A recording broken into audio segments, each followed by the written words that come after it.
Yeah, it's time to debate the top sports stories of the day on First and 10. Hanging out with Jalen Rose, and as always, Skip Bayless is here.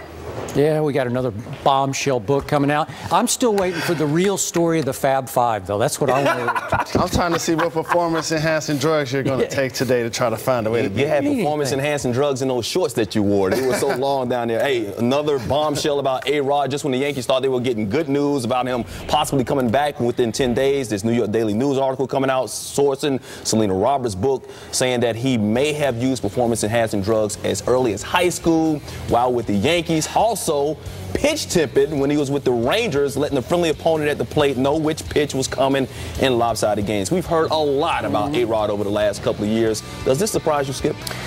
The steroid stuff I'm hearing here is all tell me something I don't know, because the day after A-Rod claimed that he quit using steroids when he came to the Yankees, I sat right here and I said, now wait a second. He was coming to the biggest stage in sports, Yankee Stadium, and he was about to feel way more pressure than he ever felt in Texas or Seattle, and he suddenly said, I think I'm going to quit using steroids now that I'm in New York. That is laughable to me. But the head turner here, as well as for me, the stomach turner, is that the book alleges yes, that when his Texas Ranger teams were way behind, that A-Rod would tip off friends on the other team as to what pitch his pitcher, the Texas pitcher, was about to throw. Fastball, changeup, curveball, whatever, and that he expected the friends on the other team to return the favor to him.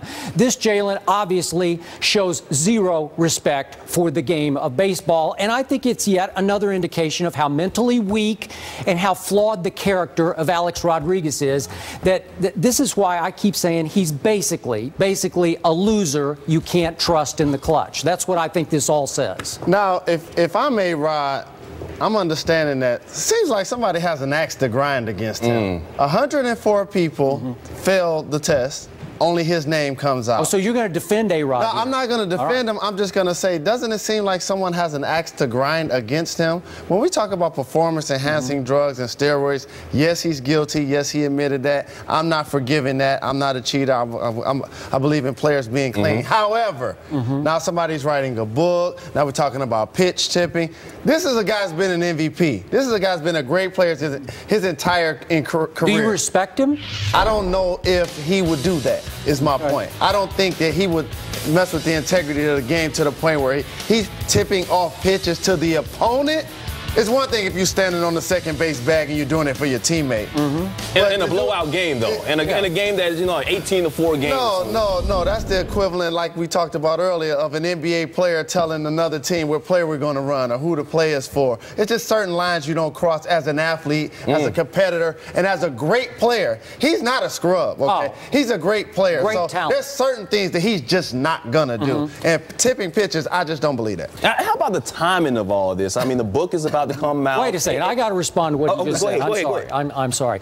Okay. I think A-Rod is completely capable of doing just this, because I believe he did use performance-enhancing drugs, which shows little respect. And we know he admitted that, right? So did a whole lot of people, starting with the guys at the top. But he was the next heir apparent to breaking the home run record. And that's another why 103 guys did as well.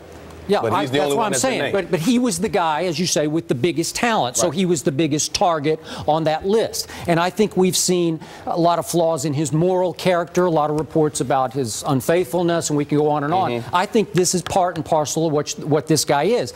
The most talented guy in baseball, mentally weak and flawed, I think. All right, we got to stop there because the book is coming out pretty soon, and A-Rod should be coming back soon. So I'm pretty sure we'll talk more about this in the coming weeks.